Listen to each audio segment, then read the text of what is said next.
সালমানের থেকে প্রায় 24 বছরের ছোট দক্ষিণী অভিনেত্রী পূজা একাধিক নায়িকার সঙ্গে প্রেম করেছেন বলিউড ভাইজান সালমান খান। এবার তার প্রেমিকার তালিকায় ঢুকে পড়ল দক্ষিণী অভিনেত্রী পূজা হেগড়ের নাম। এই পূজার সঙ্গে দুটি সিনেমাতেও দেখা যাবে সালমানকে। আর এই সিনেমার সুবাদে সালমানের সঙ্গে পূজার আলাপ ও বন্ধুত্ব।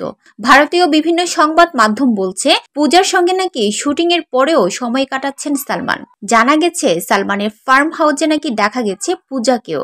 একান্তে নাকি পূজা ও সালমান খান বেশ সময়ও কাটাচ্ছেন। তবে এই প্রেম নিয়ে মুখ কুলু পেটেছেন পূজা। অন্যদিকে সালমান তো এই বিষয়ে কোনো কথাই বলবেন না। তবে বলিউডের হাওয়ায় কিন্তু সালমানের এই প্রেমের খবর ঝড় তুলেছে। দক্ষিণী সুপারস্টার তামিল সিনেমা বীরমর অনুপ্রেরণায় তৈরি সালমান খানের আসন্ন সিনেমা কিসিকা ভাই কিসিকা জান, এই সিনেমাতেও সালমানের বিপরীতে দেখা যাবে পূজাকে। সালমানের প্রযোজনায় সিনেমাটি পরিচালনা করেছেন ফারহাদ শামজি।